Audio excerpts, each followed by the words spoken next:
Assalamu alaikum wa rahmatullahi wa barakatuhu. Good evening and welcome to Bideshi Vibes, episode 7 on the 27th of September 2020. Wherever you're watching from, welcome once again. It's an honor and a privilege to have you here. আপনারা যারা যেখান থেকে দেখা সবাইকে শুভেচ্ছা স্বাগতম বিদেশি vibe episode 7 নম্বর episode আজকে শুরু হইবে আলহামদুলিল্লাহ আজকে আমরা খুব একজন স্পেশাল গেস্ট আমরা ব্রিটিশ বাংলাদেশি কমিউনিটির পক্ষ থেকে আমরা সাথে শরীক হইবা কিছুক্ষণের ভিতরে যারা যেখানে আছেন আশা করি আপনারা ভালো আছেন সুস্থ আছেন আপনারা লাগি দোয়া রইল আমরা লাগি দোয়া করবা. We hope you're well wherever you are. You're healthy and safe. We pray for you and we hope that you will pray for us and enjoy this evening's show, inshallah. Just in case you join later, and once again, welcome at that time. And don't forget, you can catch up later on Facebook as well as on our YouTube channel, inshallah. So get ready to take part and make sure you contribute. We will have the challenges later on coming up very soon. But let me bring in my colleague. Assalamu alaikum. Wa alaikum assalam, brother Yahya. How are you? Alhamdulillah, Kobi bhai, how are you? I'm very good. Another fortnight has passed very, very quickly, and here we are on the 27th of September with episode 7, and with another very, very special guest. He's not actually a guest; a very special human being, and I think our audience and our viewers, wherever they are in the world watching, will realize at the end of the show. So it has been a very busy fortnight again. We look forward and we welcome all our viewers all around the world, not just in the United Kingdom or in Bangladesh, but all around the world. If you like what we do, then talk about us, tweet about us, recommend, refer. Please tag us and share the content that you are watching on a Sunday night at fb.com/Bideshi Vibes. We are here for the next 75 minutes. Hopefully you will enjoy the show as much as we do in terms of presenting it to you. But in that, lots of things have happened in the world of politics, economics, celebrity over the last couple of weeks. And we have... Yes, always eventful. Every single day there's something eventful taking place all around the world. We've got to start off discussing the current measures regarding lockdown and COVID in the United Kingdom. And according to reports this morning, near enough 18 million people from today are currently going to be in lockdown, mainly in the north parts of England, but also in west of Scotland. Your thoughts on this, brother Yahya? Well, it's to be honest with you, I mean, because working in the health sector in an hospital, so we're obviously quite informed about that reality. Alhamdulillah, the particular hospital branch of the hospital that I work in, we're not dealing directly with COVID patients, but you never know. Some people may come through and they have to be tested and then transferred back to the main hospital where COVID patients have been dealt with. But definitely, I suppose people were probably thinking of thinking of, all right, it seems like it's over, but as the government has been saying all along, that this part of the year it may be a bigger increase actually, and they're actually predicting a much bigger increase. I hope it's not a bigger increase, but the reality is that it's still part of the new normal COVID by, and one of the biggest groups I think that are impacted are the students community, and that's a tough one for them, to be honest with you. It certainly is. I mean, there's even rumors, well, certainly according to the Mayor Sadiq Khan, that London in itself is danger in possibly being identified as the next region or the next city for a local national lockdown, which basically will add on another few million on top of the 18 million. But the only thing we will say to our viewers worldwide, I mean, this virus is very global, is to stay and follow the protocols and the guidelines that have been set by your government, national government, and that is the best way to actually fight and battle this invisible enemy. There's another story that's... Yes? Yeah, just to say on that one before we come to your other story, is that people should not be negligent in regards to taking precaution. So in terms of following the guidelines that has been set, whether when you're traveling, at your workplace, at your home, remember, you're not only protecting yourself, you're trying to protect other people. If me and you are going to be irresponsible towards ourselves, that's one thing, but we cannot be irresponsible towards other people in the public and in private, and every one of us has a level of duty and responsibility. So don't take the fact that maybe London's not in lockdown yet for granted. Rather, take precautions, even if need be extra precaution. And of course, at the same time, we're not going to stop living life, but we are going to try to make sure we live it responsibly for the sake of ourselves, our family, our community, and the nation as a whole, and globally. Absolutely. Behave and act responsibly. That is the message from Bideshi Vibes. We wish you all well. Now, the other story that's really caught my imagination for different aspects, actually, just wanted to get your viewing, and that is Kanye West has been very, Oh, very busy. so it We seems spoke, it seems yeah. like you're when it comes to the Kardashians and anyone related to it, you're like a magnet. Like they kind of pull each other. So what's going on with Kanye? I don't expect anything sensible from Kanye West, to be honest with you. Well, actually, what I think, and have a look at, well, I understand, review what I'm about to say. Well, obviously, the Kardashians and Kanye West are always on the news, and we've got to discuss current affairs, serious or not serious. But Kanye West has been very busy on Twitter again with another outburst. And this one, and what he's now trying to do, he has an endorsement deal with Gap, the retail chain Gap, and also he has a deal with Adidas. He is threatening to withhold production of his Easy brand of range of clothing and lines and trainers, etc., with Adidas and also Gap as well. He wants a seat and a board at the table of both Gap and Adidas. Now the thing is, I know everybody thinks this outburst by Kanye is to have more black representation at boardroom level with multinational companies and blue chip companies. That might be it. However, he's a supporter of Donald Trump. We know this. So I'm not sure if that is exactly what the strategy is. I personally think this could be a very, very creative marketing scheme where he's already publicizing that he's got a new range and lines coming out with both Gap and also Adidas. Is put up in the news, making it controversial so they sell. What do you think? Is he serious about black representation in the boardroom, or is it a marketing tool? I don't know about black representation. I think the black community know Kanye quite well, and we as observers know Kanye quite well. In fact, it seems like generally Kanye and Donald Trump Mm. seem to have gotten quite well over a period of time. Maybe recently, maybe slightly shaky, but I don't. I personally think they're still good friends, and maybe they're working together towards. Donald's, Donald coming back. I won't be surprised. Kanye doesn't surprise me. Well, absolutely. Well, the Democrats are saying that Kanye West, the reason why he's become a presidential candidate is to confuse the black voters away from Joe Biden and therefore separate it and give Donald Trump the majority for a second term in the office. Who knows? He's been paid. Kanye doesn't do anything for free. Anyway, good luck to Kanye West. And imagine if he was the president of the United States. It really will be fun then. Now, moving on with the show. I'm sure you'll be enjoying it. Let's see. I would definitely be enjoying it. If I was an American, I'd definitely vote Kanye West simply because he won't win. Okay.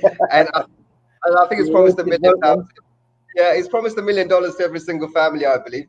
And I'm happy to take that as well. I'm sure you will as well. Yeah. Okay, moving on. Moving on with the show, we really, really have a truly special human being.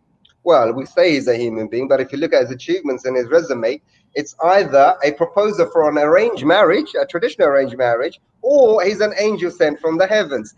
This gentleman, Amdad Rahman MBE, he's actually a poet, he's a researcher, he's a journalist, he's a blogger, he's a coach, and most importantly, he's actually a very philanthropic individual with his time being. He's a community activist and has many, many, many, many achievements in the line of charity work. His name, of course, is Mr. Brother Amdad Rahman, and we're very happy and privileged that he is here with us. So, can we bring in our guest for today? Spark, the capital of British Pakistan.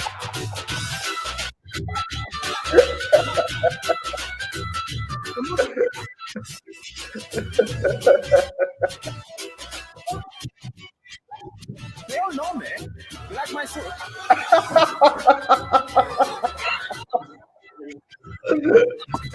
That, in fact, is the theme track of Citizen Khan, but this is not Citizen Khan. This is Citizen Rahman MBE, but not community leader. Salam alaikum. Good evening. How are you?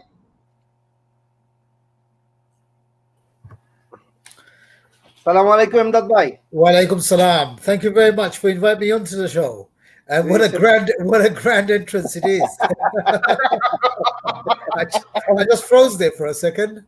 hopefully the Bangladeshi audience won't get too confused about Citizen Khan and Citizen Rahman and the Wasim tune actually, because they all know you in Birmingham, unfortunately. They Not, don't not know me in Birmingham. Actually, got a few relatives who are yeah. staunch patriots who might actually take umbrage saying, "Well, you've got the Bangladeshis and the Pakistanis mixed up. How dare they do that?" So I'm just thinking to myself, I have some staunch patriot relatives who are probably cursing me now as well. Sure, sure, sure. But thank you, Fantastic. Well, brothers. But thank you for having me on. Thank no, you no, for thank you coming so on. much for coming on. Listen, we've been very excited actually for the last 2 weeks to actually obviously speak to you and find out a bit more about you. I'm not sure whether you're a human being or an angel. I mean, the amount of things you're getting involved in, or you have been involved in for the last 20, 25 years. Let's start at the beginning. Where does this passion for the work of compassion come from? I was recently asked for I actually featured on a short film clip for the Russell Howard Hour on Sky, Yes. and I was asked a similar question. So I had to do a little bit of thinking for that. But as long as I can remember, since I was a kid, to be honest with you both, I've been involved in community volunteering, small scale, obviously, when I was younger, because I simply didn't have the network. My father, as both of you and most of us, our viewers will appreciate, worked long hours in the garment trade in Brick Lane. So a lot of our fathers didn't have the actual time to spend with us, to take us to the park, to play football, to do things like shopping together, family time, because they were so busy working. And they were firing on all fronts. Not only were they working hard to sustain a family in the UK, but to also sustain a family back home in Bangladesh as well. So it's miraculous what they've achieved. We couldn't dream of achieving a tenth of what they have done. I mean, may Allah give them barakah and plenty of long years and health and happiness in that regard. But I used to remember my father. He used to come home after a long shift at work, and even now we have a chakala day because we used to live on the third floor of a building, and people used to chuck rubbish down the chute, but a lot of our irresponsible neighbors used to chuck bags which were quite big. So we ended up getting wedged in the chute. And obviously, I've wedged it, and then Yahya's thrown a few bags in, and then somebody else has. So there used to be a big, a queue of rubbish built up. So he'd come home after work, after a long, hard day, 8, 9 o'clock, and they used to get a special broomstick he used to keep on the side. And he used to go and put water down the chute, and then he used to just keep on lodging it until he'd cleared out the chute for the whole building. Subhanallah. And obviously, I didn't appreciate it along those lengths when I was a kid. But as I got older, I thought to myself, my dad used to clean the bins so everybody could have a clean chute to throw their rubbish down. Then he used to come home, have a shower, do his salah, etc. And then visitors used to come to our house. And for his generation, my dad is a very educated man. He knew the lingo well. He was the only one in the whole community who used to read the newspaper. He's a Daily Mirror. Even now, I've got people in the community who actually talk very fondly of the fact that my dad used to read the Daily Mirror. So they used to observe him going to the local sweet shop, picking up the Daily Mirror, reading it on the way back home. A lot of people now in our community, in our old neighborhood, still have that vision of him. So obviously watching these people come to our house, I used to wonder why. And then sometimes I'd sit there after serving tea to, these sassas who used to come to our house. And I used to see my dad filling up forms for them. So it'd be things like DSS form, housing forms, all manner of administration that he used to do for them. And for free, fi sabilillah, he used to do it free of charge. So these values and this tendency to support the community, often, unlike myself, very, very quietly in the background, it was natural that it would rub off on me. So I got my ethics from there. So when I was a kid, I used to sometimes go from my primary school with my class to go and do some shopping, packing in supermarkets, elderly neighbors, relatives. Used to do a lot of chores for my parents, being the oldest boy in the house. And it kind of developed, it snowballed on from there. And as I've got older, I seem to find that even at school, if there were chores to be done, I used to be involved in that. When I was in madrasa, I was known to my ustads for amongst a small core group of classmates and roommates. We were known as people who were there, not only as students, but to do building work, dog's bodies jobs, whatever needed to be done. And it just snowballed on from there. After the age of 18, 19, to be precise, things really started going on. Maybe it was the barakah of my parents' duas and the elders in my community, and also having studied under people like Sheikh Kamal Rahmatullah alayhi at the Jamia Islamia in Nottingham, I think their dua started to take shape. So not only has my volunteering diversified over the last quarter century, but I've received, alhamdulillah, a lot of plaudits for it as well. Oh, mashallah. I know you mentioned your parents then. I know I believe you like to classify them as your role model. In fact, we've got some lovely footage of you actually praising your father, but also doing some of this community work that we're going to be discussing a lot more. Please, can we have Brother Emdad in action in this beautiful clip? Books on our bikes to vulnerable people and families in our community. Well, I started volunteering when I was 9 or 10. My greatest inspiration for volunteering is my parents. They've always had an ethos of helping yourself, but also helping others. I'm known as a prolific volunteer, and I volunteer 365 days a year. I received the MB for my community services in Tower Hamlets. Coronavirus and the global pandemic has really brought home what it means to be a part of the community, people who are homebound, vulnerable, people who are suffering. And what I've noticed, I don't have to do a lot. Sometimes it could be just knock on the window to say hello to someone. Book Back London is actually my first solo project. And the simple concept is to bring about happiness and smiles by delivering books on a bike. On an average day, I would cycle anything between 10 and 30 kilometers. Many people who I bump into don't have access to books the way I do. And I just want them to be able to share the pleasure I have with. That's an amazing clip of you in action. We will come and discuss the book Bike for London in greater detail, which is your first solo project, and which is the one that you're currently focusing on. But let's just, before we move on to your accomplishments, actually, we have to move to our quiz for the audience, which is called Crack the Code, which is basically a set of 6 questions that we propose to our watching audience. They have to get the answer, unscramble it. The first alphabet of each answer is basically a significant landmark in Bangladesh. That's what it should be. The first alphabet of each answer. And we have 6 questions for them. The prize again this week is the beautiful memorabilia and reflections and images of Salam Jones and his Bangladesh visit. So it's Bangladesh Diaries. That prize has been there for the last 2 episodes. Hopefully somebody will be able to get all these questions correct and actually identify the significant landmark in Bangladesh, and hopefully they can win this lovely book for themselves. So here we go with the Crack the Code challenge for this particular episode. 6 questions, and the first question is, name the 4th planet from the sun. Name the 4th planet from the sun. It's not an easy one, is it? Okay, question 2. Name the most famous boys' school in England. That's interesting. Name the most famous boys' school in England. Question 3, Emdad Bhai, can you read it out for our audience? Yeah, question 3. Name the world's largest island, lying mostly within the Arctic Circle. Name the world's largest island, lying mostly within the Arctic Circle. Yeah, there's 3 questions. I don't know any of them, by the way. It's quite difficult. You can always use Google, by the way. Yes, okay. We won't know if you have done, but you can do. What name is given to a 6-sided polygon? Question 4. Okay, let's see what question 5 is. Name the capital city of Ethiopia. Name the capital city of Ethiopia. Okay. Being in telecoms, I would know that one, actually. And question 6, Brother Emdad, please.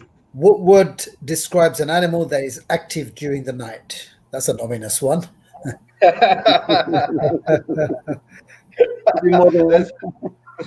What word describes an animal that is active during the night? Okay, so these are your 6 questions for this particular week. Remember, the answer, the first alphabet, it's all scrambled. You unscramble it, and it should be a significant landmark in Bangladesh. Okay, we don't want to give too much of a clue, but this is exactly what it's going to be. Take the first letter of each answer and then unscramble the set of 6 letters to make a well-known word associated with Bangladesh. It's a significant landmark. So these are your 6 questions. Please inform us. Please give your answers on Facebook and leave your email addresses. We'll announce the winner at the end of the program. Now, Brother Rahman, we have looked at your extensive list of awards and accomplishments, and here we go. I mean, apart from the MB, which we'll come to shortly, you've been a Volunteer of the Year award from Alderman David Brewer, from the Mayor of City of London. You've been a Civic Award winner in 2004 and 2009. Tower Hamlets Community Safety Award winner for volunteering. The Paralympic Torchbearer in London 2012. The Commonwealth Games Queen's Baton Bearer in Glasgow 2014. You've been a marathon runner for the London Marathon for 4 times. And a 4 times nominee for Muslim News Awards for Excellence as well. In terms, you're a journalist as well. Are you still a journalist? Are you still working with the same newspapers that you were doing previously? I think London Bangla was one of them. Yeah, I do. East London News, London Bangla, and also LBTV. And I also blog at the same time as well. Yes, I mean, blogging is one of your greatest love, as well as poetry, which we'll come to as well. Out of all the causes, and you've supported many causes. I mean, you get involved in everything. I mean, the book for Bike for London is something that we're going to come into very shortly. You were also involved in dementia as well. Now, that is one of the causes that you really feel passionate about and really supported. Tell us and our viewers a bit more about dementia. How did you get involved, and why did you get involved? Was this something to do with personal experience, or was it generic? Actually, it's a generic one. A lot of people, because of my passion for dementia issues and awareness, people seem to think that I probably have a personal reason for getting involved. And I actually use this to say, you know what, you don't have to actually have a personal reason, i.e. a parent, a grandparent, a friend or neighbor to do so. I actually don't have anyone within my circle who has dementia. I was actually at Lord's Cricket Ground training to be a volunteer, believe it or not, just what I do. So I'd actually taken the day off my day job and gone to Lord's Cricket Ground to become a steward. Now, part of that was I love volunteering, and part B was I get to watch free cricket at the same time, you know, all the world's best players. And the cricketing crowd are very different to the football crowd. So say Yahya is our superstar there, just to see him. If it was a football crowd there, Yahya would be eaten alive like piranha fish. Yeah, you know, he's everything. But because he's a cricketer, there will be a nice orderly queue. By Yahya, can we have a selfie? Can we have a picture? This, that. They're so civilized, the crowd. So I thought to myself, I'll be there, and I'll get to meet loads of cricketers at the same time as well. So when we started our training, they actually gave us Dementia Friends training, awareness program training. And they said, you know what, you as cricketers, i.e. frontline volunteers, may come across, are very likely to come up, because the demographic of the cricket crowd is elderly people mostly. During the weekends, obviously, you get younger people, but it's a test game that starts on a Thursday. So and even now, majority of the people who attend cricket in the UK are very elderly people. So he said you might actually see someone who's a bit disorientated, looking a bit confused, looking a bit lost, and a lot of the elderly people. And as we all know as well, dementia is by far currently Britain's biggest killer. So they said, when you see that, so you are aware what could be the potential problems, we're going to give it. They gave us this 1 hour training, which was absolutely brilliant. They gave me a dementia badge, believe it or not. Everybody gets one when they've done that training. I'm hoping we can do something like that with BRT, actually. Yeah. It's only an hour's long. So I did that, and then my trainer came up to me afterwards and says, I think you're a good candidate to become a trainer, to deliver the program yourself. I said, I'd love to. So she gave me details. She said, what you need to do is you need to go to St. Catherine's Docks, where they were based before, and do a 1 day training. So then you become you can actually go out and train people. So alhamdulillah, since I've done that, I've trained up almost 3,500, 600 people. I've actually trained up, which is a fantastic, number for me. So I've done schools, I've done banks, I've done colleges, I've done football stewards at Leighton Orient Football Club. They did a little film about us there. And it's been a wonderful experience. You get to meet some fantastic people. But in terms of the impact, and this is what I say to young people, or when I'm giving a presentation on volunteering, I'm going to give you an example now, which actually hammers home how important volunteering is. So when I finished my training, I had to get back to work, to my desk. So I was traveling back to Mulberry Place. So I proudly wore my badge, my Dementia Friends badge. I had it on. When I got on the train at St. John's Wood to get back, 2 stops down, this very elderly looking lady, very smartly dressed, obviously very cultured lady, she started moving towards me. I could tell that she was moving towards me. I thought, oh, this looks like it's going to be trouble. And the way she made her facial features, and I thought to myself, she's going to come up to me. Obviously, I've got a beard and a hat and everything. She's going to whack me and say something. Somebody's going to record it. I'm going to become a YouTube star, etc., etc. I just thought, play easy, and Dad, don't respond, don't bite, don't say anything, etc. So she came up to me and she looked at my chest like this. She peered at me like this, and all she said was, "Thank you." And then she turned abruptly round and went back to her seat very, very slowly. And I immediately understood that it was my badge which had already made an impact. Believe it or not, another 3 stops later, a very similar incident happened where another elderly lady came up to me. This time she came up to me, but she said to me, I'm having a really, really bad day. Thank you for understanding. And then she too turned and went back. As soon as she was going back, I saw a big flash on my left-hand side. And I saw this gentleman coming towards me saying, sorry, sorry. And I thought, this is like one of those, those surreal films where you half dream, half reality. I thought it's one of the Alfred Hitchcock movies. I thought, no, this doesn't sound right. So I asked him, what's your problem? He said, mate, if I had asked you for permission, I would have lost the moment. I said, permission for what? He said, I've just taken this picture of you. With that old lady. And I said, look, this is it. If you want me to delete it, I'll delete it. But I'm from the Guardian newspaper. I do some work with the Guardian newspaper, etc., etc. And I'd like to get you in touch with some people over there because I think this is a wonderful story. Believe it or not, we exchanged details. A few days later, this lady from the Guardian contacted me. She took my story about volunteering, about dementia friends, and why it's making a difference. And the story went viral worldwide. The reason why I've shared this story with you and the viewers here is just to illustrate the point that you don't have to put a 7 to 10 to 12-hour shift or break your back to make an impact. All I did was wore a badge. And I made an impact that went viral worldwide. So there in itself is, since then I've been so encouraged by what happened that I've just gone on to train thousands of people in dementia awareness. That by Amar, I've got something as a follow-up. I think it's very interesting that you, just a quick comment. Let me just read this quick comment from Ashid Ali. Amdad Rahman is a true legend of the East End, and he relentlessly supports a range of charities throughout the year.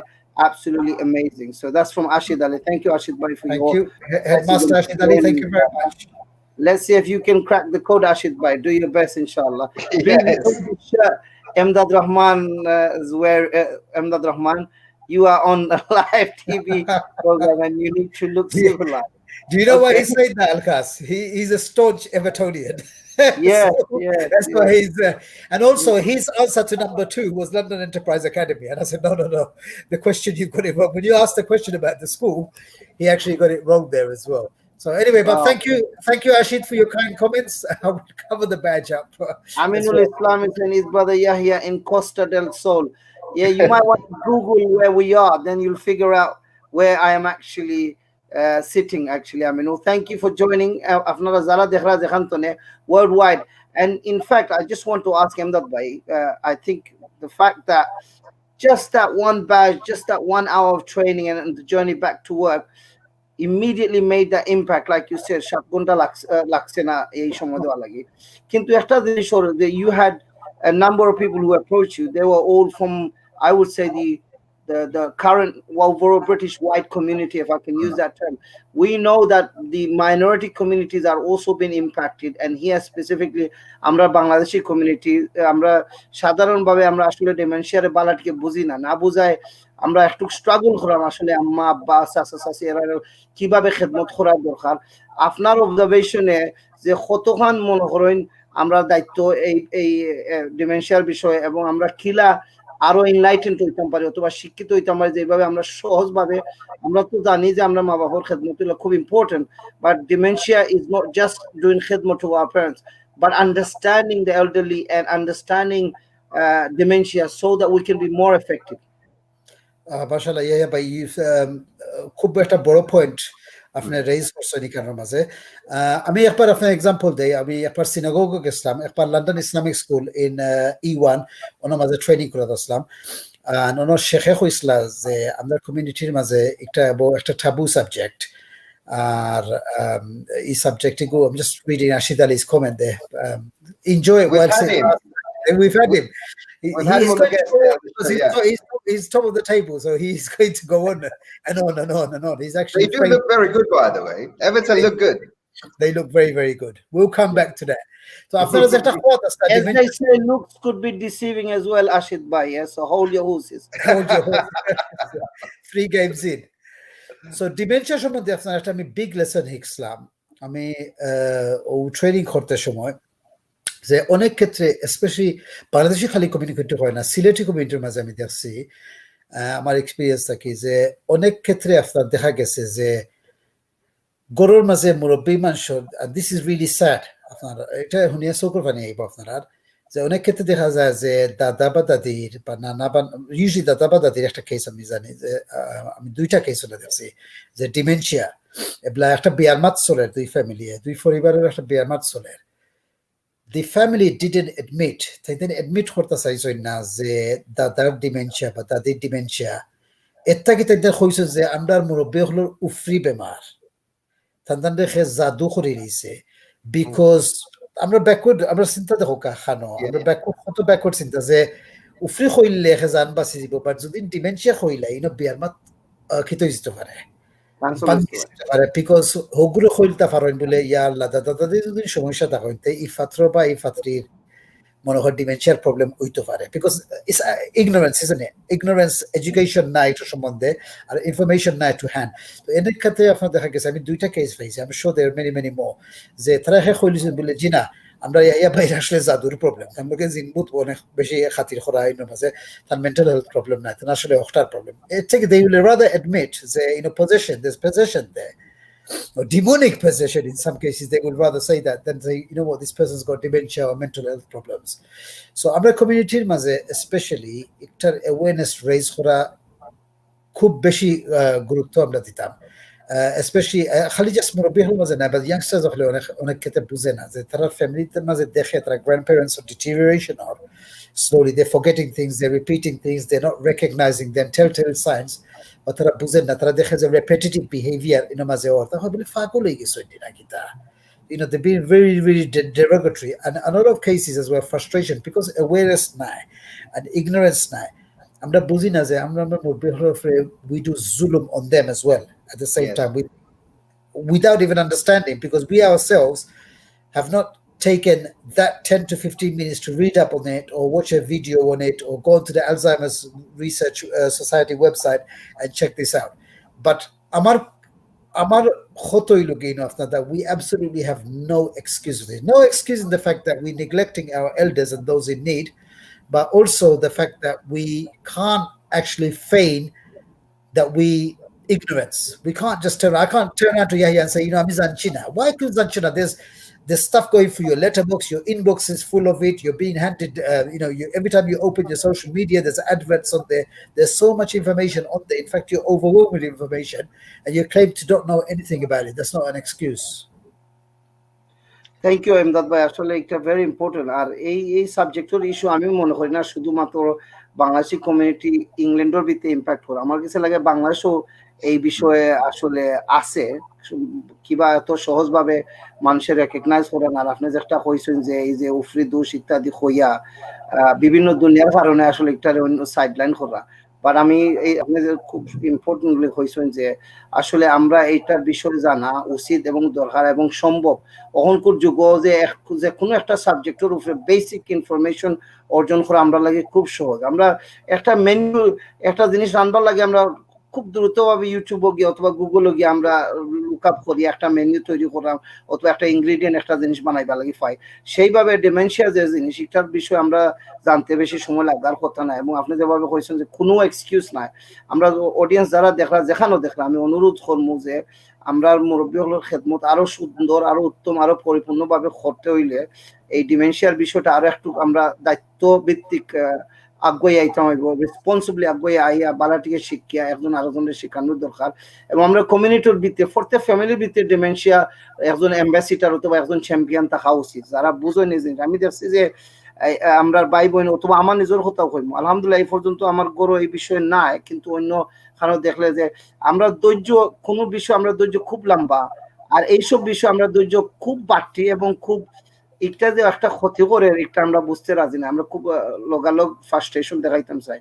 তো যারা যেখানে দেখলে আমি অনুরোধ করবো ডিমেনশিয়ার বিষয়ে please আপনারা একটু এফর্ট বানাওকা, যে একটু জানার লাগি বুঝার লাগি এবং সুন্দরভাবে সহজভাবে যতখান খেদমত আল্লাহ লেখকে রাখছেন আমরা কপালের উপরে যে আমরা মুরব্বী হলরে করার লাগি এই বিষয়ে আমরা করার দরকার।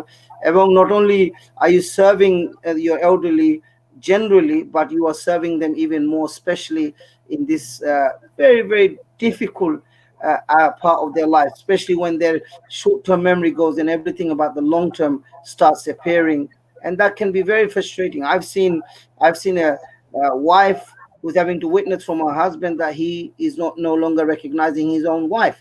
So it is very difficult, but it's not impossible to be a better person in making a bigger difference to the lives of people who are being tested just like you and me with that particular time of life and age. Inshallah, I hope we can all do more for our community members, whether they're Bangladeshi, whether they're Muslim, regardless.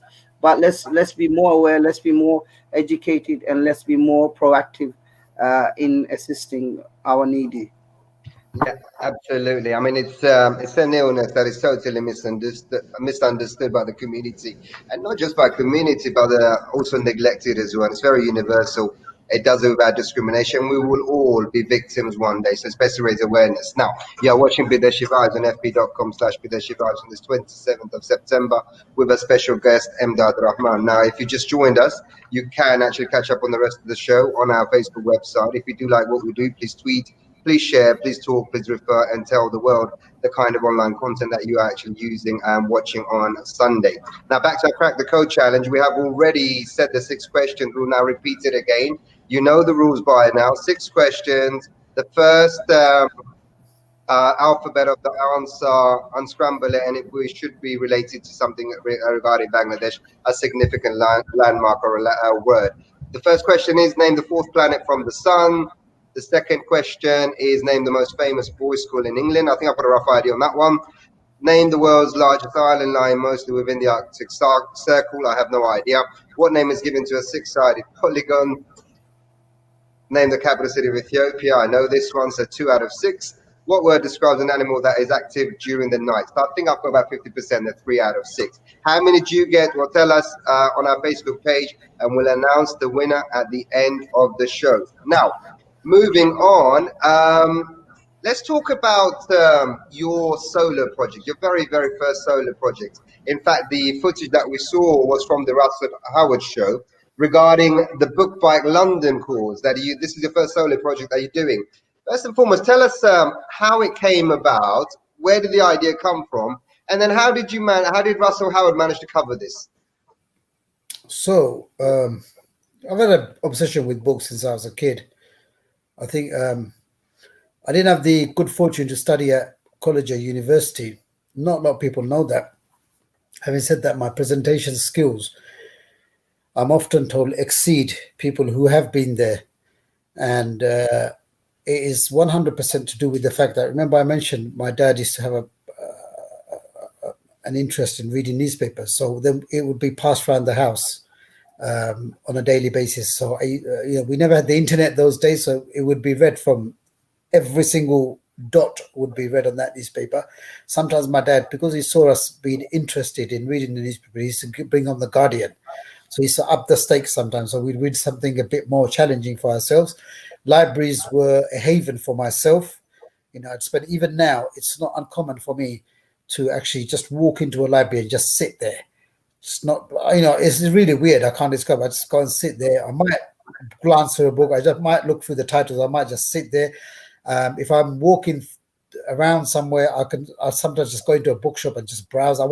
Sometimes I won't even buy anything. I'll just go in there and browse because I love the feeling of books. So generally, like I said, I've had a bit of an obsession with books all the time. I've written self-published a few books, mostly football poetry, over the last few years, including a latest one as well, which is really good, with Liverpool winning the title. And cycling I took up in the last few years. So I know cycling is a big thing within our community. I'm very different to that. So I don't do these 50, 60 miles, these triathlon, these men of steel kind of things. Not even with my friends. I got kicked out of one of the WhatsApp groups for being, my own friends kicked me out. Treachery. There was civil war after that, obviously, but they kicked me out because I was inactive in the group. But I usually just do anything between 10 and 30 kilometers. So average between 10 and 20 a day. And I cycle. So I might cycle to Yahya. I might go and drop him a book.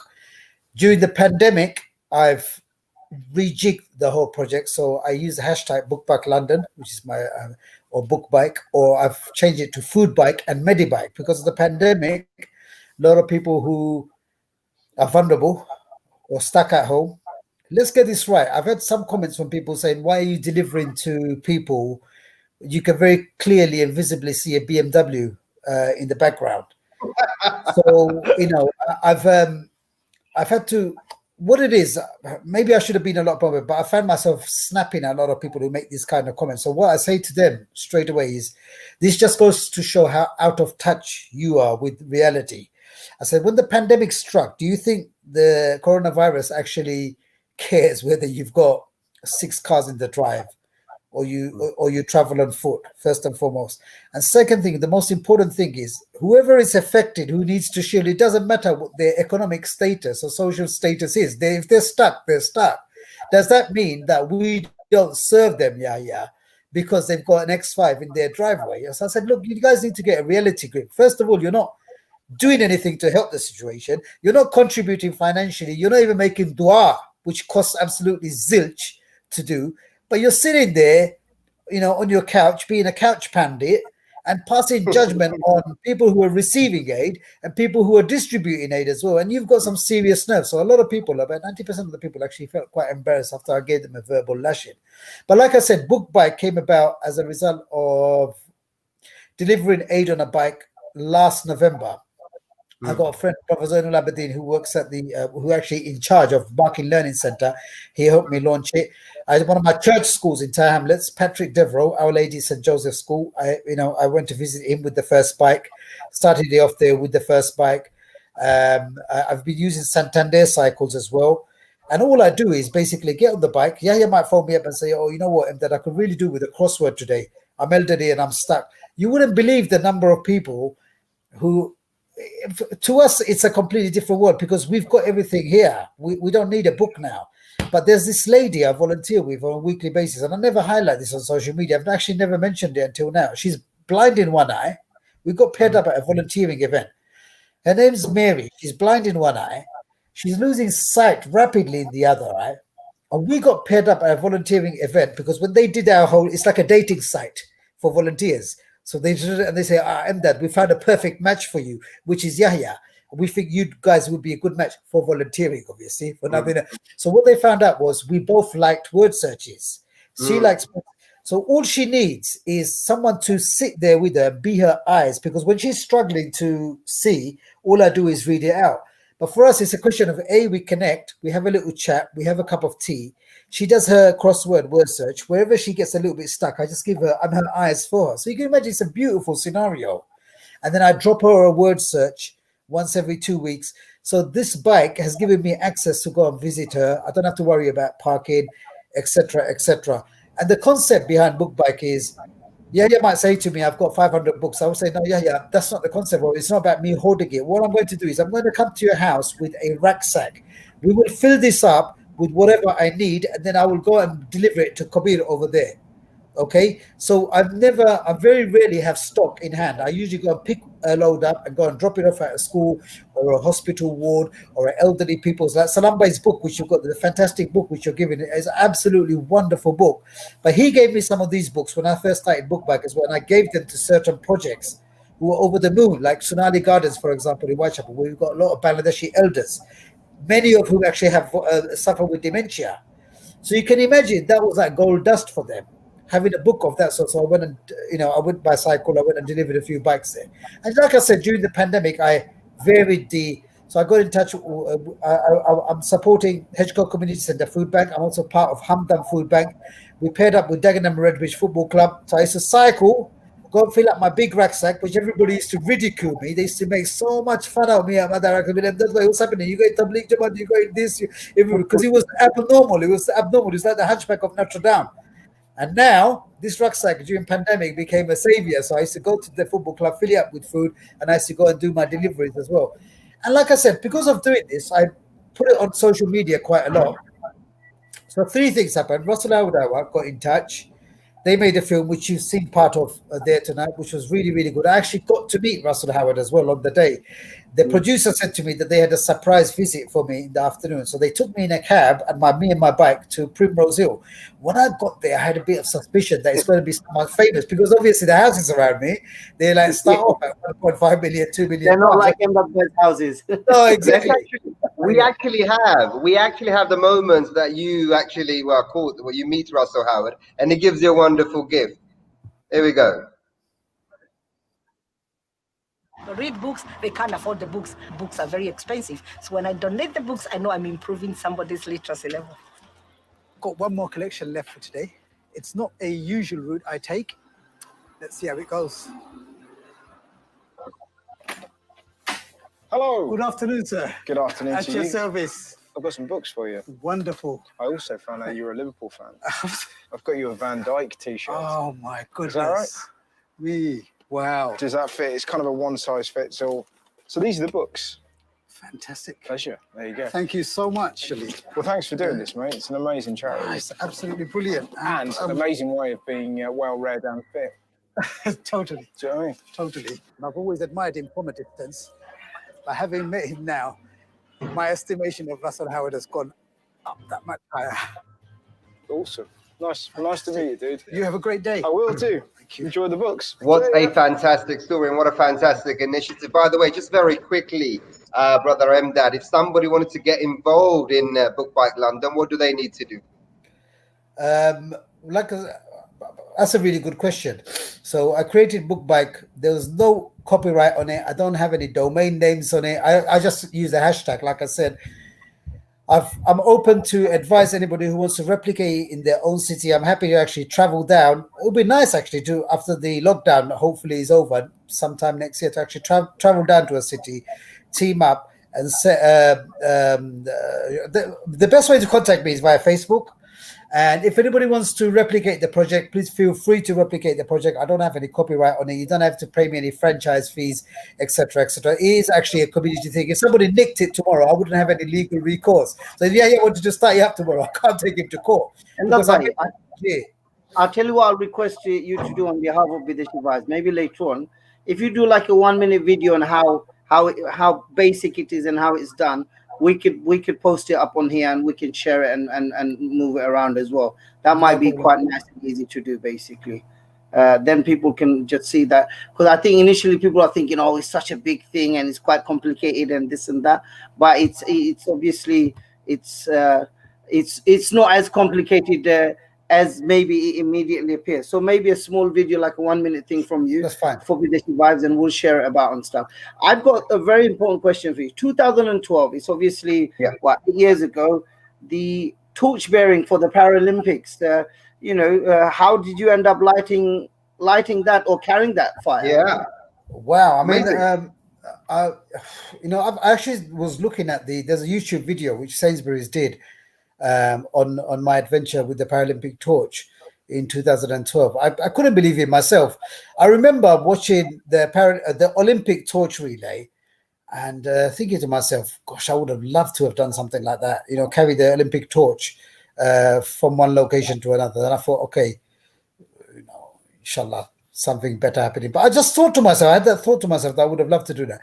2 days later, I received an email and also something through the post to say that I've been selected as a Paralympic torchbearer. And I thought, wow, this is something else.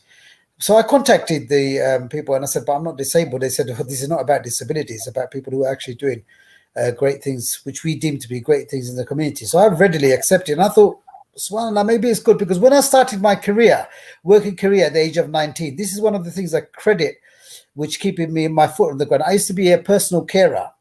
So I used to go around people's, but when I say personal care, I meant right at the bottom, not even in a day center. I used to be home care. So I used to go to people's houses. I used to clothe them. I used to take care of their hygiene needs. I used to shower them, bathe them, change them. It was a very, very difficult job. Obviously, it was very rewarding, but it was very difficult and very honest. Sometimes it would be very confidence sapping as well. And, I had to, you'd get racist comments from people who were obviously not well. And sometimes, the hygiene was out of this world. There's so many obstacles I faced as a 19-year-old, but it gave me good grounding. And I thought to myself, this has come full round now, and I'm actually doing the Paralympic torch. So it's a really, really proud moment. I was able to take my dad there, who was a big part of that day for me, and took my sisters there, nieces there, and it was totally brilliant. Great. Well, I think that's not the only highlight. I think that's certainly a highlight on behalf of the British Bangladeshi community, definitely, to be able to be a torchbearer.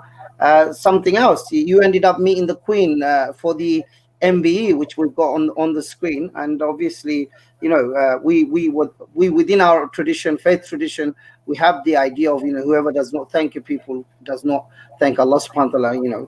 And I suppose this is a sense of acknowledging your contribution and appreciation. And here is on behalf of the UK, if you like, if not, anyone else, anything else. So yeah, did this come about through a surprise, or there were some people pushing to get this recognition, rightly so? From my perspective, I tried.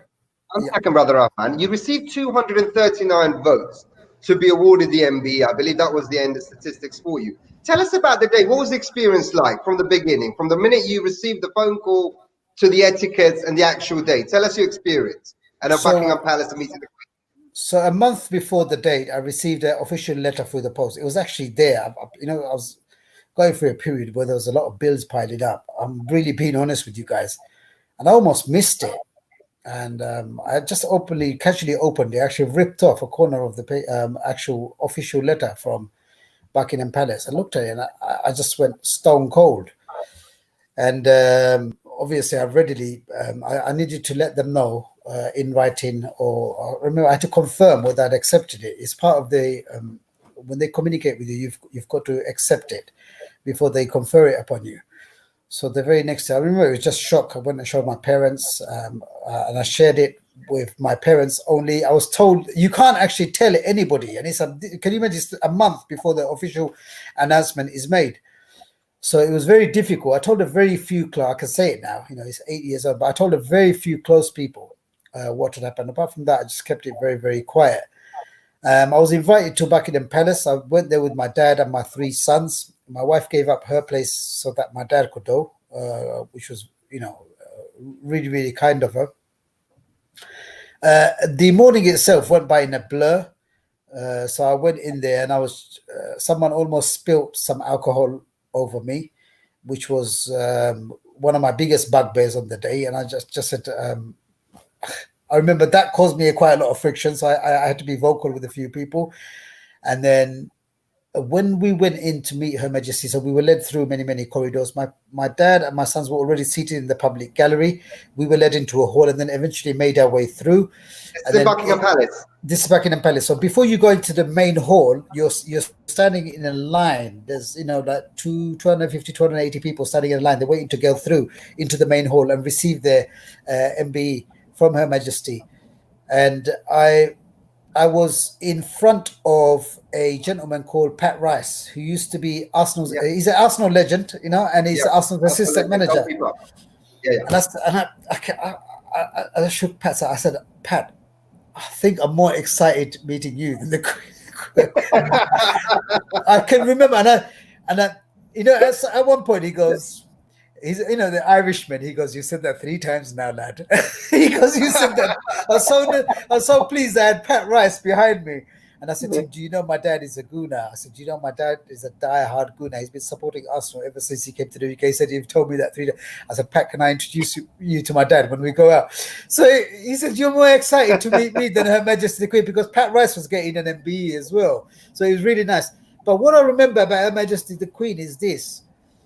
This is what impressed me the most. She doesn't have a generic conversation. You think with even 10 people, say, yes, presenter, you could say, "Hello, how are you? How are you doing? Tell me about," the same question which we could generically use with 10 people. She actually pinpointed 3 or 4 things from my life, which were just earmarked for me. And I was standing there. I remember getting a bit paranoid and staring at her, trying to say, has she got an earpiece and somebody feeding her information? And there was nothing like that. And I was thinking to myself, wow, she's either got a fantastic memory or, she's got very good retention powers, because she asked me specific things. She said to me, "I understand you volunteer almost 7 days a week." And she asked me about specific points about my volunteering.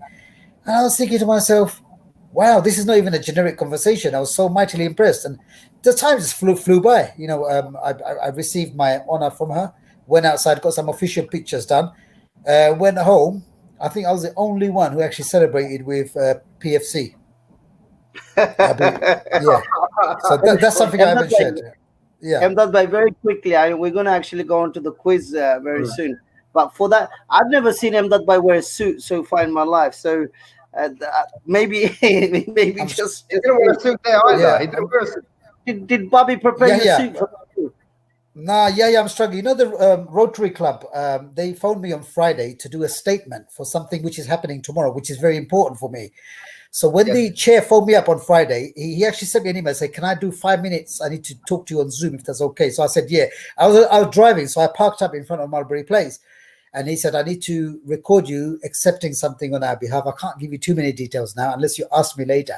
So I did it. So he looked at me and he said, "You can do the interview now." He said it very diplomatically, or I could call you back later when you're dressed up in a bit. You may want to dress up smartly. I said, "You need to know this.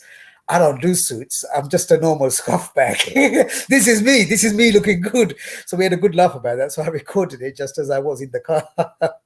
Well, I So believe we believe you've been nominated for another award, possible another award, the Community Hero of the Year 2020. I believe the recommendations that and the nominations have been made today, and you're in that list alongside three other so people. so I've been Congratulations. thank you very much. I've been very fortunate during the pandemic. I've got this coming up tomorrow, and the British Red Cross, they chose 50 people, I think it was, in the country as a community heroes. They gave them a commemorative coin, and I don't know which duas I've got, man, but I seem to have the Midas touch at the moment. I was chosen as one of the 50 people as well. And like I said, Bucket and Dagenham, they did a few write-ups on me. We had the Russell Howard Show feature, Book Back London, and I have Santander doing 2 films which are coming up as well. So there's been a lot of things happening, positive things, alhamdulillah, happening at the same time as well. Well, fantastic. We wish you well for this particular award. I'm pretty sure this is just another one of those accolades that you will be winning, inshallah. Now, okay, it's that time of the show where basically we ask our guests in terms of their credentials on how Bangladeshi they really, really are. Brother Yahya, all over to you. Thank you very much, Emdad Bhai. Don't worry, you don't need to be scared. I'm sure Emdad Bhai is very well rooted and deeply rooted, and we're just going to try to extract some of that out of his roots on the spot challenge. This is called. This is a feature of the show. Every time when we have the show, this is what we lead up to. This is really trying to bring out, a bit of you, who you are, where you're from, and what you know about where you're from, actually. So the first segment of the quiz is going to be about naming different items. We'll share with you a number of pictures, and let's see how well you do in naming them. Of course, they could have a very regional name. So in terms of I assume because you're from Sylhet, it may have a particular word, but maybe in other parts of Bangladesh, it may be something else. But what we'll do is we'll take your Sylheti names for these words on the spot. And this round one is called Deshi Nam. So Okay. it's naming items from the pictures that you'll see. Are you Right, ready let's for do it? this. Let's do this. Yeah? Okay, go for it. Number one. Oh, Is it fruit? goodness me. Is that a fruit? It is. It looks delicious.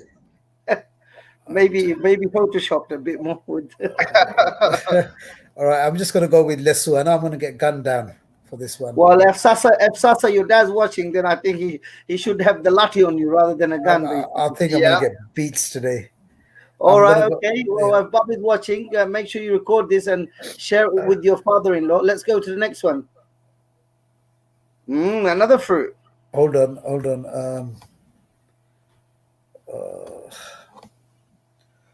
I forgot what the name is. Amra. All right. Let's try the next one then. This could be the worst ever. Kherela. You're not doing well. You're not doing well. This one is quite fast. Yeah. Okay, fine. Kerala. Yeah. Right, you gotta Begun. get this one, bye. You must know this one, right? Come on, the A13 is full of it, and the A12 every morning and every evening, and it happens to be the name don't in say Bengali as well.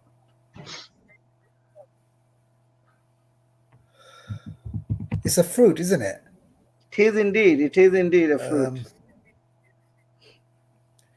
Sorry, pass. I said begun there before, which I'm going to get crucified for anyway. So, no, pass. All right, let's go to the next one. Oh, that's not a fruit. It's a very important what can I say? House appliance. Oh, Yeah, let's use oh, appliance. it's that cooker thing. Cooker. I'm It's a sure tough one Bobby's, this week. I'm sure Bobby's complaining about upgrade by now. Undal. Okay. Do you want to stick with Undal? Yeah, well, it's a cooker, isn't it? Anyway, yeah, go with that. Go with that. I know. Okay. Oh, that should be Moshori. fine. Balish. We'll take. That's it. That's the last one. Thank you very much, mashallah. Well, How do you feel, that boy? Deflated because I know I got most of them probably. yeah, you did actually. Yeah. The answers. I mean, you might be an angel in human form in terms of what you're getting up to every single day. That was pathetic. Prolific volunteer, 365 days a year. That's an amazing line, by the way. I love it. The answers are, the first one was Moshuri. Then we had Kel now. Now, hang on. Yeah. That was the last one. Okay. So the answer to Moshuri, Kel now, Koiful, Jamrul, Undal, Bubi, Zinga, Kerala, Potol, Okay. and Kalaja. Or the Oh, we one have of lost. those items. Color jam. That's what I was trying to tell you. A lot of traffic Okay, jam. yes. Okay. I was trying to Yeah. be helpful, but there you go. That's fine. One is called Looky, by the way. So you could have had the word looky. So Anyway, you got 0 out of 6. I think today, Yeah. after this quiz, I'm going to have my heritage completely questioned by the community. now hopefully you can have life back in Bangladesh test. I can hear sometime. screaming outside my front door. Yeah. I think they're there with the pitchforks. Right, so we go. Let's move to the second round. This is basically what you're going to be doing here now, Imdad, is turning. It's more language skills, to be honest. So whatever you're going to see, you're going to try to turn it from Bengali, whether it's Sylheti or standard Bengali, into what can I say? I mean, from English into Sylheti Bengali or standard Bengali, is up to you. Okay. So are you ready for this one? Yeah. Go on. Modu. You've got to say all of it. The whole thing. Please need salted honey. Masi Atu Lobon Modu. Yeah. Yes, literally. Literally. Bish Fedi. I'm just going to go with that one. But that's the top part. We're talking about the name of the street, actually. Ulta Fakir. Vice versa. Actually, what is the Bengali for vice versa? I don't think there is a. Is the Could vice be versa? It could be in Sylhet, it could be Okta, that kind of thing. Ah, yes, it is. It is. Ulta falta, ulta falta. Yeah. There you go. Kobir Bhai is actually improving day by day. Well done. Well, let's go to the next one. Oh, Mukbanga. Mukbangra. Alubanga. Yeah. Is that a jawbreaker, isn't it? Jawbreaker, yeah. Dat Bangra. I can't remember the last time I had one. There you go. This is a nice one. Come on, Imdad Bhai. It's a great movie. Stop, Imdad Bhai. So we want to build up to this. I'm sure, have you watched this film? Yeah. How long ago? Actually, I watched it about 6 months ago. I watched it again on. Oh wow! Wow. So Okay, Imdad Bhai দেখিলাই আপনাদের 6 মাস আগে দেখছেন একটা ঐতিহাসিক film ওটারে আপনি ওই ফিল্মের টাইটেলটা আপনি নামটা আপনি বাংলায় বানাতেছেন ফিসে দি গিয়া আগে দি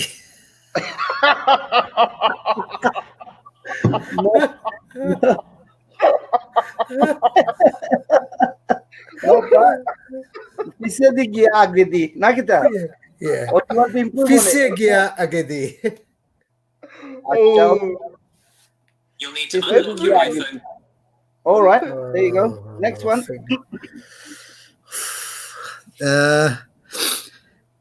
বেউস গাইর coffee That's a good Beush one. Kair Coffee. Oh Guy my God. Guy Niba. Yeah, guy, what do you call it? Go. Nah. Khoshi. Go guy na. Khoshi, yeah? Hoshi Beush. is Hoshi is a castrated goat. So Oh, it's Khoshi. Sagol would be the generic one, Sagol, right? yeah. Generic, yeah. So Beush Okay. Saglor Coffee. There you go. Not bad, mashallah. Well done. Wow. Okay. Alhamdulillah. So you've done the Bideshi Naam. Deshi Naam. You've done the Bideshi Kham, which is translating skills, and we've got a bonus round. Now this is the final one, and I think this is the one that we really want you to really bring out the best of it, Yes. because you talk about being a Liverpool fan, right? Yes. You constantly put the badge of Liverpool on. I've so this on Emdad Rahman Badoilo Liverpool fan. তখন দেখিলাই আসলে আপনি বাংলায় ই যে শব্দটা একটা well renowned statement বনে গেছে ওটাতে আপনি দেখুকা করতে পারেননি বাংলা একটু সময় নিয়ে দেখুকা I'm just going to do the title because the last time I think it was Abdullah Mamoon who tried to do it. He went viral, and he didn't even realize that he was actually singing it. Title: You'll Never Walk Alone. Well, let's listen to it first, and then you can tell us. But this is amazing. This is going to go viral, believe me. Okay, you're going to be more famous.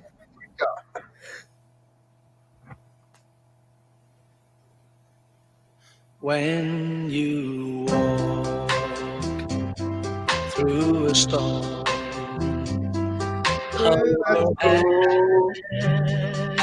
Hold your head আমি জানি না high and don't be afraid of the dark. At the end of the storm, there's the golden sky. there's a golden sky and the sweet silver song Evertonian Of a lark. You've just got to sing along to this, right? through the wind. Walk on through the rain, for your dreams be tossed and blown. Walk on with hope in your heart, and you'll I never walk alone. I think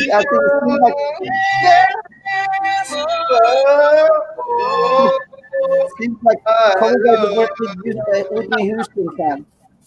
Oh, we love this theme. We love this theme. At this moment, Brother Ashid Ali has just smashed his laptop against the wall now. Yeah, I think you guys have actually tipped him completely over the edge today. That's one thing, Brother Yahya. You know, this theme is so emotional. It You're is. so used to it, and automatically, whether you like singing or not, if you're a fan of Liverpool, you hear this anthem, automatically the words come out of you. It just has this magical appeal, I'm pretty sure. And It that's why does. we It's one of the world's great anthems if you think about it, and also the underlying message as well about amazing. with hope in your heart and just not working along. I mean, Liverpool is a socialist club. It's one of the world's great socialist clubs as well. Liverpool, if you look at clubs like Celtic, which I'm also a great big fan of as well, they support social justice. If you look at the aftermath of Hillsborough, how the city recovered, and how they banned the Sun newspaper over there as well, have they come together as well, and it's a city full of beautiful people, and they're very, very big on social justice. And I've got a lot of, I'm very, very proud to have a lot of in this time during this period of in this pandemic. I think where there are lots of people actually, particularly certain age groups who are alone. I think it's probably a nice, timely kind of reminder They you know, are that the you're people of not. Liverpool. Yeah, I found them to be very similar to us in terms of their culture. Yeah. You might be Very quite Catholic, surprised. very Irish. They're very Catholic, they're very Irish, they're very family orientated. Yeah. They're very much into respect for their elders, about looking out for each other, about looking out for the community as well. You know, they're very, very similar life, life experiences and values that we actually share with them. Okay, well, let's have a go. Right. Let's see what you can do, Amjad bhai. Live and exclusive Yeah. in Bangla. The best of Amjad bhai's Bangla, who is an ardent Liverpool fan, historical Liverpool fan, who's allowed to put together the words "You will never walk alone" in Bangla. This is the Bangla rendition on Bideshi Vibe by Amjad Rahman MB. Amjad bhai, I honestly don't think I could do this. I honestly think I'm just looking. Make an attempt, at least. you're not going to be alone. We're going to walk with you, Amjad bhai. We're going to walk with you. I'm not going to be alone. I know. We're walking through Oh, the storm with you. Zebla ato tumi stomo. What's the Bengali for storm? Mata storm is come on, yeah. You need to help us with certain. I'm not an expert, but I will help you. Well, come on, guys. You start first. So you Okay. will never walk alone. Come on. Okay, you'll never walk alone is to me zibone ikhla atitana. Or Yeah. okay. I think I've got the context wrong, but you can get the message there. That's you'll never walk alone.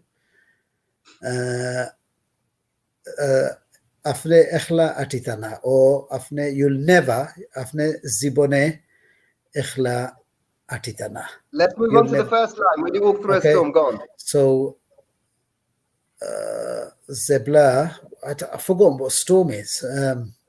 Tufan, say Tufan, go on. You can say Tufan. That's good. Yeah.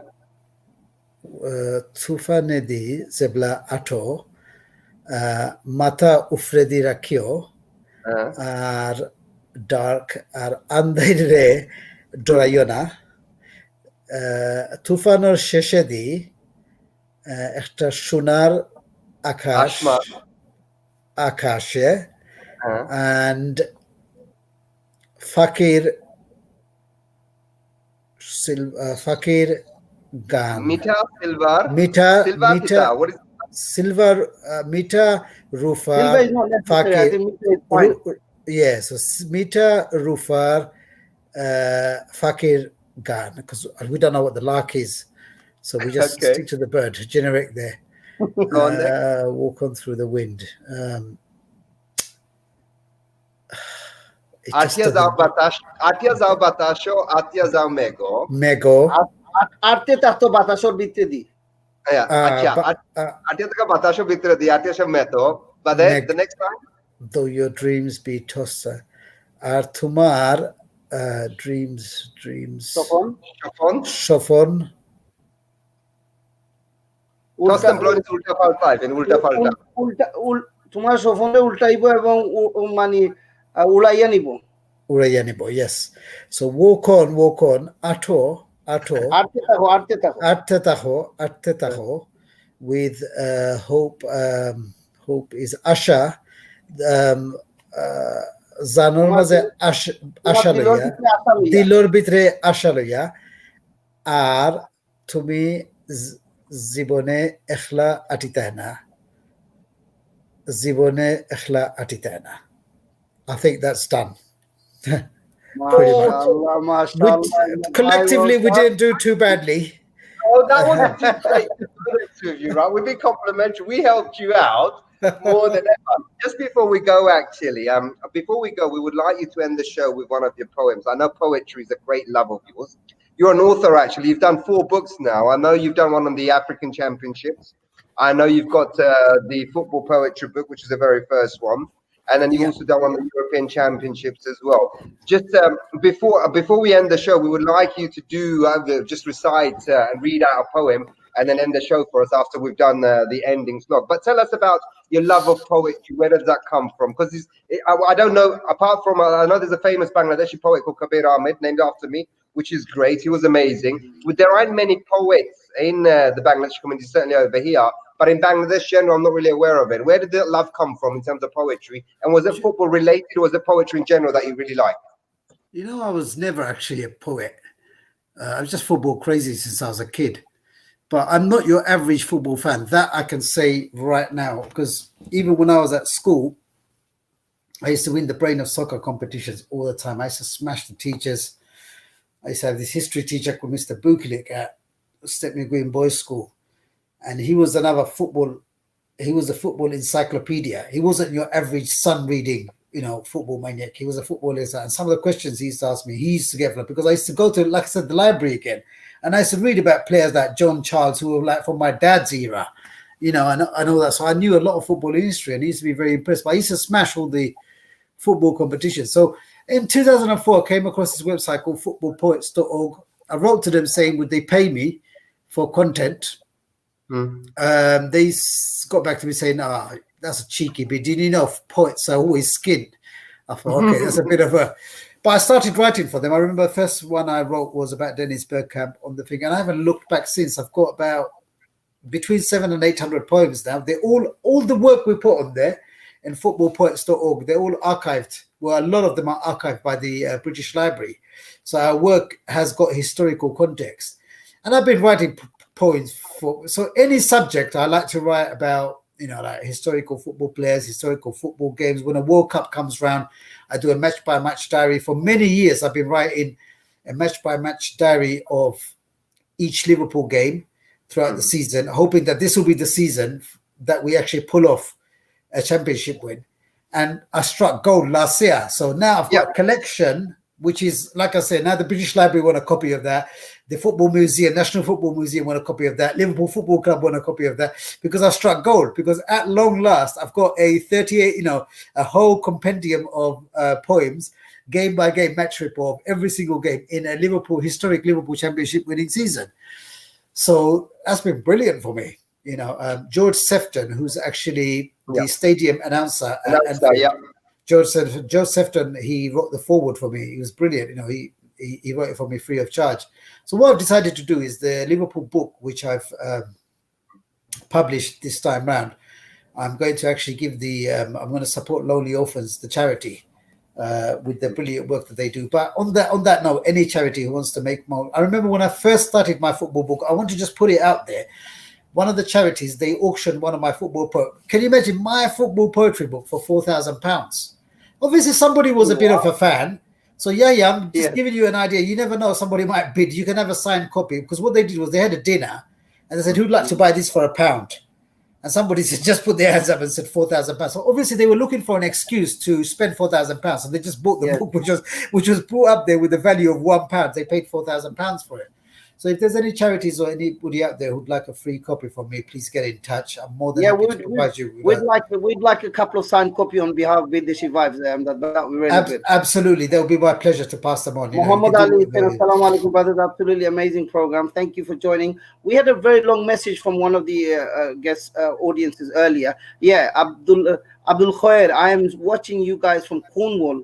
I am proud to say I am Sileti watching you guys talking on this subject that our young generation can teach us very important things, understanding this disease. This is referring to obviously the dementia. Yes. I'm proud of you guys. You are our future for the next generation. Thank you for your compliment. We look forward to many more messages, and definitely I think that by will, if you want to get in touch with him that by about dementia further, he'll definitely be able to do that. And he's going to do a 1-minute video for us on his book by London. And we are going to actually come to getting Mdad Bhai to read one of those poems right at the end. We're going to actually play out with Mdad Bhai, definitely. So let me pass it over to Kabir Bhai just to say a few words before. I think we've got, you need to basically update on the crack the code, Kabir Bhai.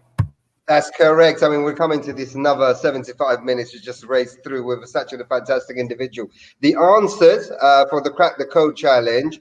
The first question was Mars, and then the school was Eton, then it was Greenland, then it was Hexagon, Addis Ababa, I knew that, and Nocturnal was basically the creature of the night. And the actual answer should be Meghna, which is a river, a famous river in Bangladesh. Do we have any winners? And the winner is Shirin Matin. Fantastic. Please get in touch with us on bideshivibes@gmail.com. So after 3 programs, Finally, Salam Jones' diary has been won. Hopefully, the next competition will be Brother Amdad's poetry book. I'd just like to say to our audience, you're watching fb.com/Bideshi Vibes. If you like what we do, please talk about us, tweet about us, tag about us, follow us, and please let your social network know what kind of content you are consuming, and also to visit the webpage fb.com/Bideshi Vibes. We are what this program is made through you, through personalities such as Brother Amdad Rahman. These are the kind of individuals that you want to get to know. I'd like to thank you for watching us. And finally, we will hope to see you again in another couple of weeks' time. Brother Yahya, over to you. Yeah, very, very grateful to Amdad Bhai for joining us tonight. On behalf of Bideshi Vibes, on behalf of the producer and the team behind the scenes, many, many thanks, and may Allah bless you, reward you, especially your parents, who are the, if we talk about us being great, then we're really talking about greater people behind us, and that includes your parents and, of course, Babi's contribution. And the dua of great people, including your teachers, inshallah. So we wish you the best in the future. Definitely Bideshi Vibes behind you. Just keep us updated on what you're doing. Looking forward to that 1 minute video that we can encourage people to get involved with this London Book Bike project, inshallah. And of course, definitely we'll be honored with a couple of your poetry books that are signed. Absolutely, with pleasure. That would be really, really good. Do you have a yellow Mercedes with a Bangladeshi flag, Amdad? Unfortunately, I don't. And you know what I was saying at the beginning of the program? One of my uncles is a staunch Awami Leaguer from Bangladesh. Actually, one of my mamas. And I'm very proud to say he's the person who has the Bongo Bandhu statue in front of his house. Oh, he's actually, that is actually my... So be careful when you make fun of me now. And he's actually... I've seen your mama hanging on trees in Biani Bazaar, actually. That's the one. That's the one. So remember, he's the one who's going to come up to me and say, how dare they mix you up with Citizen Khan? Don't they know you're a son of Sylhet? So you don't want to... I think I can relate to you. He's the loyalist. That's it. Be prepared to be questioned by him. How could you get my nephew mixed up with... Definitely. Okay, so big thank you to everyone. আপনারা যারা দেখান্তনে দেখরা সবাইরে ধন্যবাদ বিদেশি vibes এর পক্ষ থেকে। ইনশাআল্লাহ আমরা আবার দেখা হইব। যারা এখন জয়েন করছেন আপনারা আমরা ফেসবুক পেজে গিয়া টোটাল প্রোগ্রাম এখন দেখতে পারবা অথবা লেটার দেখতে পারবা। প্লিজ কমেন্ট করবা, লাইক করবা, শেয়ার করবা আর ফিডব্যাক দিবা। আমরা অবভিয়াসলি ইমপ্রুভ করার চেষ্টা করব এবং ইনশাআল্লাহ আস্তে আস্তে যারা বাংলাদেশে দেখরা বাংলাদেশের সাথে আমরা আরো কানেকশন আরো ইনভলভমেন্ট করার চেষ্টা করব। বাংলায়ও কিছু কন্টেন্ট আস্তে আস্তে আমরা তৈরি So wherever you're watching from, a big thank you for joining us tonight. Big thank you once again to Amdad Bhai. Big thank you to our producer, the people also behind Bideshi Vibes, the volunteers, including Brother Nazir, who came fourth out of 14 people in a 10K run, actually. So congratulations to Nazir Ali for that. What an achievement. And so did you say he finished 15th out of 14 people? No, he finished fourth out of 14 people. Okay. I thought he said 15. I thought that sounds right. I thought that as well. Yeah. Nazir Bhai, you will never walk alone anymore. We're all with you, inshallah, okay? And yeah, we're going to finish it here. We're going to leave this exclusive reading of Amdad Rahman's poetry in regards to football. And as he already let you know that it's going to be available in a much bigger scale very soon, which is congratulations again, and congratulations to Liverpool that they've been connected to. So Amdad Bhai, without further ado, thank you very much on behalf of Bideshi Vibes.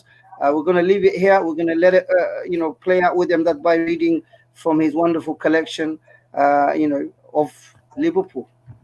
Walaikum salam. I'm actually just going to talk about a Bangladeshi who made it into the Football League. His name is Anwar-Uddin. I'm not going to stick with Liverpool now, but I thought I'd mention this because the viewers would actually appreciate this one. Anwar-Uddin was born and brought up in Stepney, local lad, Barking, Dagenham Redbridge legend. Won silverware with them. He was the first captain in the Football League as well, and I think it's high time. He's actually the assistant manager at Aldershot Town, so he's a pioneer for Bangladeshis in football in the UK and around the world as well. So I've named this poem in tribute to Anwar, and it's called Changemaker. So football history was made on one very special day. He rose up to be the change on the field of play. Anwar, the very first of a certain persuasion, captain in the Football League as the first British Asian. Uddin the Bangladeshi stood high upon that ridge. Hammers, Owls, Rovers, Dagenham and Redbridge. Thank you very much, everyone. It's been lovely seeing you all and talking to you all. God bless. Assalamu alaikum.